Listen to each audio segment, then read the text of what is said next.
Voilà, merci de la question, M. Patrick Lokala. Avant d'y répondre, j'aimerais d'abord revenir sur certains aspects évoqués par Maître Kitenge, dont je salue la pertinente intervention. Il a parlé de beaucoup de choses. D'abord, il a pris la Constitution comme étant une sorte de collecte de textes, se regroupant dans un seul texte qu'on appelle Constitution. Je crois que sous le plan de concept en droit, lorsqu'on voit une collecte de textes se retrouvant dans un seul texte, on n'appelle pas ça Constitution, mais un code. On peut vous parler du code de la famille parce qu'on sait qu'il y a un livre premier, qui est un texte, on sait qu'il y a un livre deuxième et tout ce qui va avec. Donc on ne peut pas ici définir la Constitution comme étant une sorte de collecte de textes, non. Sur le plan de la science, lorsqu'on a théorisé ces concepts de Constitution, on l'a considéré comme étant une sorte d'ensemble de règles qui définissaient les mécanismes par lesquels on transmet les pouvoirs politiques au sein d'un État, on l'exerce et tout ce qui va avec. Mais avec l'évolution du droit constitutionnel, on a ajouté une autre brèche qui est de parler des droits et libertés fondamentaux. C'est-à-dire que dans la Constitution, on n'a pas que l'aspect du pouvoir politique, il y a également l'aspect des droits et libertés fondamentaux. Donc on ne parle pas ici de collecte de textes. Alors Maître Kitenge a dit, ce que j'ai d'ailleurs aimé, il a dit qu'aucune constitution au monde ne prévoit son changement, ce qui est évident. Mais en même temps, il dit non, on prévoit les mécanismes d'adoption d'une nouvelle constitution. Alors là, je me perds. Oui.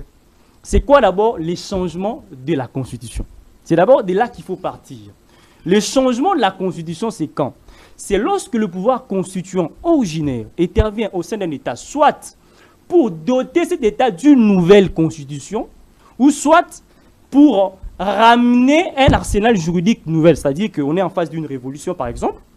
Vous faites les tabous rasa de ce qui existait, et donc vous créez une constitution. Soit que vous avez votre constitution, mais vous vous dites que bon voilà, on fait intervenir le pouvoir constituant originaire, on dote l'État d'une nouvelle constitution. Donc dire que on prévoit les mécanismes de l'adoption d'une nouvelle constitution, c'est parler du changement de la constitution. Je cite le professeur Njoli Esengekeli. Et donc là déjà je crois que le maître Kitenge, il s'est contredit.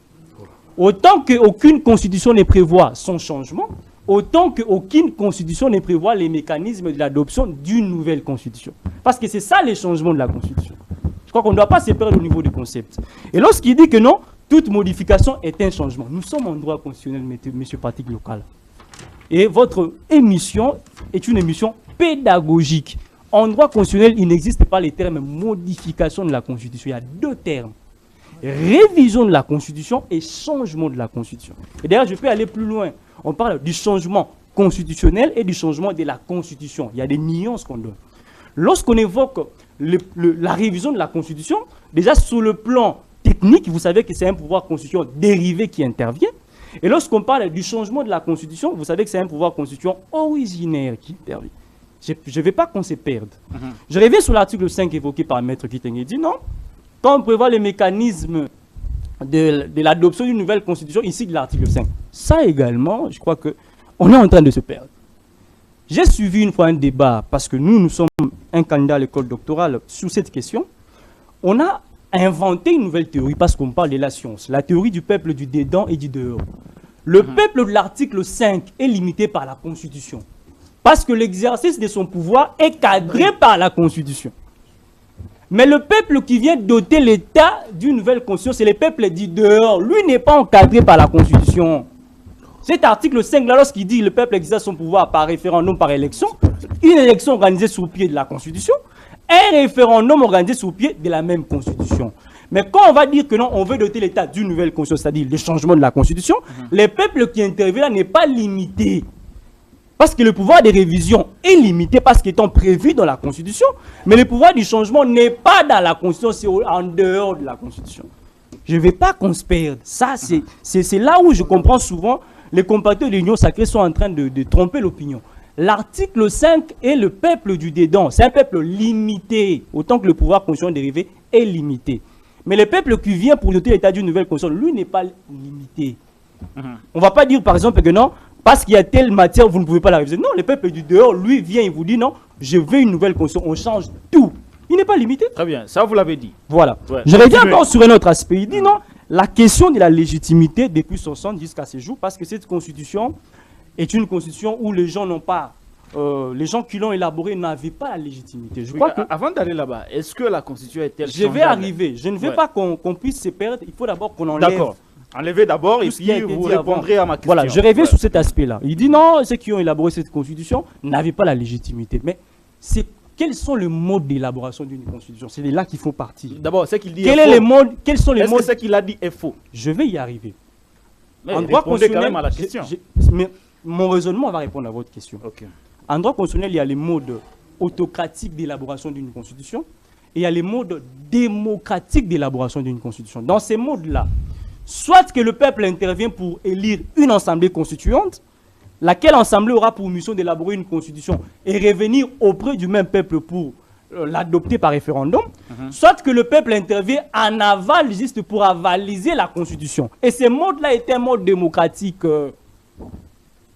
Parce qu'on peut dire dans un État, soit que vous voulez que les peuples interviennent en amont et en aval, c'est un mode démocratique, tout comme vous pouvez vouloir que les peuples interviennent en aval. Donc le fait pour le peuple d'intervenir en aval, tout en acceptant que cette constitution, je l'adopte, ça avalise cette constitution et ça confère la légitimité à cette constitution. Parce que ça fait partie des modes démocratiques d'élaboration d'une constitution. Je cite encore le professeur Joly et Sengekeli.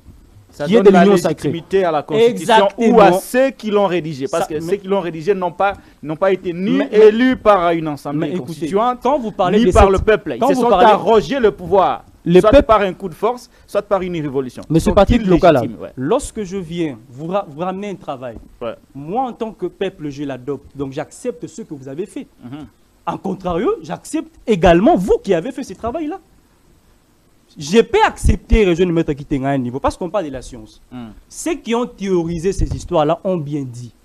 Bien que le fait pour le peuple d'intervenir en aval est un mode démocratique, mais le mode qui est mieux, c'est de là où c'est ce qu'il allait dire. Le mode qui est mieux, c'est le mode qui fait intervenir les peuples et en amont et en aval.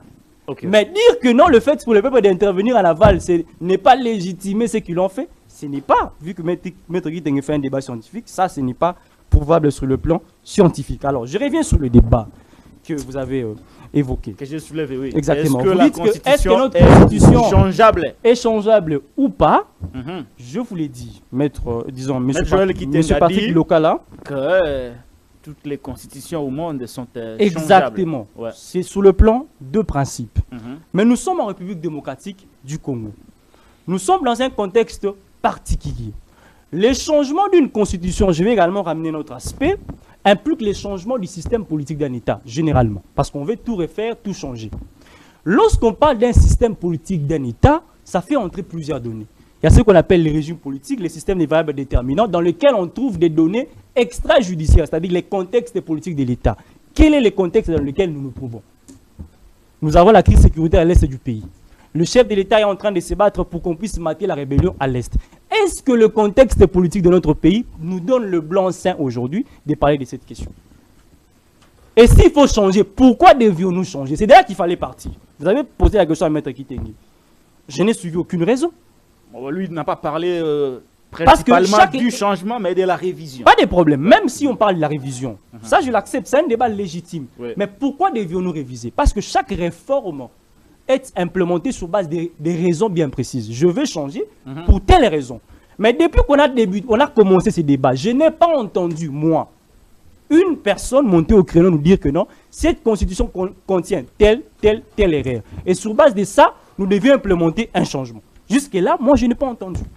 Alors, moi, je me pose la question, devions-nous changer la constitution aujourd'hui au vu du contexte politique de notre pays? Et d'ailleurs, il y a une autre donne.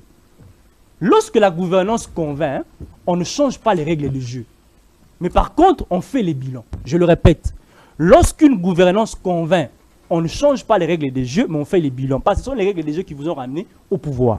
Alors si aujourd'hui, on veut changer les règles des jeux, n'est-ce pas là dire en d'autres termes que la gouvernance ne convainc pas? Le vrai débat devait être lesquels aujourd'hui, Maître Kitenge vient et nous dit, le président de la Bibique a fait ça. Et nous revenons à la charge pour dire, au vu de son programme, il n'a pas fait ceci, il n'a pas fait cela. Pourquoi ramener ce débat aujourd'hui? J'ai comme l'impression, je l'ai dit, M. Patrick Lokala, que l'Union sacrée travaille contre les chefs de l'État. Pourquoi? On a vu récemment plusieurs efforts du chef de l'État, des constructions des universités, Et beaucoup de compatriotes sont montés au créneau pour louer les efforts du chef de l'État. Mais au même moment, on nous a ramené le débat de la Constitution. Donc l'opinion a l'impression que on se tourne vers des choses qui ne sont pas intéressantes alors qu'on devait montrer à l'opinion ce que le chef de l'État fait. Nous perdons notre temps à parler du changement de la Constitution alors que le vrai débat serait plutôt de parler de ce que nous avons fait jusqu'à ce stade. Le vrai débat, c'est celui-là.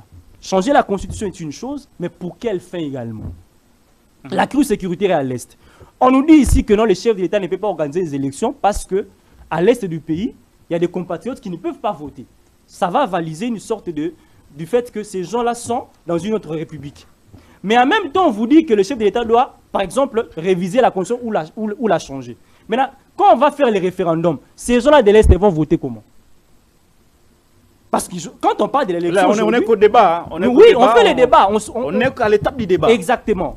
On est à l'étape du débat. Lorsqu'on parle de l'élection, on vous dit non, pour l'élection. Quand on aura libéré les territoires occupés par les M23, on est qu'au niveau du débat. Je suis également en train de faire les débats. Ouais.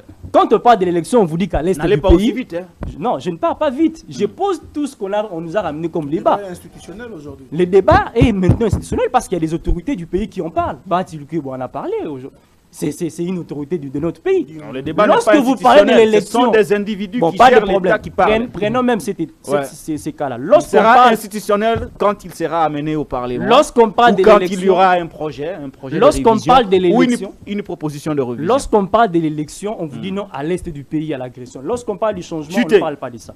On a également suivi M. Willy Michiki, parce qu'il y a quelques-uns des compatriotes... Non, vous reviendrez dans les lots de réaction. Maintenant, on voulait rester d'abord au fond du débat et on reviendra sur les réactions. Hein. Certainement, vous aurez le temps. Pour citer, moi, je pense, à mon humble avis... La Constitution est changeable et elle est révisable. Mais la Constitution est changeable. Nous donner de bonnes raisons. La Constitution est révisable. Comment on peut la changer? Donnez-nous... Cher Enoch Manoka, comment on peut changer une Constitution?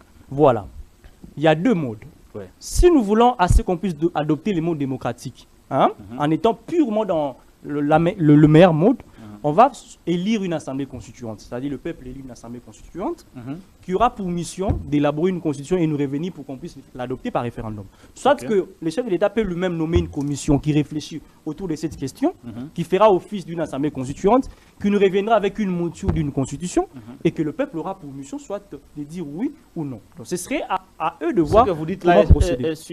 Quel est le fondement juridique de ce que vous avez dit comme argument? Monsieur Est-ce que cela est constitutionnel? S'il vous plaît, monsieur Patrick Local, chaque fois que vous entendrez changement de la Constitution, enlevez dans votre tête la Constitution. Que j'enlève? Voilà. C'est-à-dire que quand on parle du changement... le changement est en dehors de la Constitution. N'est pas dans la Constitution. Mais chaque fois que vous entendrez révision de la Constitution... Changement. Je dis, changement, ne voyez pas la Constitution. C'est en dehors. C'est en dehors. Mais chaque fois qu'on vous parlera de la révision, là, allez dans la Constitution. Parce que la révision est prévue dans la Constitution. J'aimerais citer avec un aspect. Très rapidement. L'aîné a parlé de la légitimité de ceux qui ont élaboré la Constitution. Bon, prenons ça, vous avez déjà balayé. Non, il y a un aspect. Prenons le fait que tout ce qu'il a dit est vrai. Que ceux-là n'ont pas la légitimité. Donc, les textes que nous avons, c'est un texte illégitime. Non, le peuple a validé. À ce moment-là, il y a les débats sur la légitimité. Moi, c'est ce que j'ai ramené, s'il vous plaît, c'est ce que moi j'ai ramené comme argument. Prenons le fait que ce qu'il a dit, c'est ça. Ça dit que c'est les gens qui n'ont pas la légitimité qui l'ont élaboré, les textes n'est pas en soi aussi légitime. Non, moi j'avance, j'ai dit souvent, j'utilise le concept, excusez-moi de vous couper, le texte a été élaboré par des gens illégitimes, mais le peuple l'a sanctifié. Bon, si le peuple l'a à travers les référendums. Mais pourquoi ramener le débat de la légitimité? Parce que là, je sais pourquoi vous ne voulez pas que je puisse continuer. Ah, que je veux moi, pas. je sais pourquoi. Je vous relance. Oui, parce que si vous me laissez continuer, si les textes, si un bien élaboré par des gens illégitimes est un bien également illégitime, donc tous ceux qui sortent de ces textes-là sont également illégitimes. Si le chef de l'État a été élu sous pied de cette constitution et que ceux qui ont élaboré la constitution sont illégitimes, donc le chef de l'État est illégitime. Déduction normale sur base de ce que Maître a dit. Le texte a été sanctifié par le peuple. Maître ne l'a pas dit. Et dans l'analyse que vous avez dit, dans l'analyse que vous avez faite tout à l'heure, j'ai bien précisé. J'ai bien précisé que c'est la réponse que j'ai apportée. Mais en même temps, j'ai dit si on doit rester dans sa logique là, et que tout soit légitime, donc tous ceux qui ont comme fondement de leur pouvoir la Constitution sont également illégitimes. C'est ça la déduction. Même ceux qui parlent du changement aujourd'hui. Voilà. Vous avez terminé? J'ai terminé.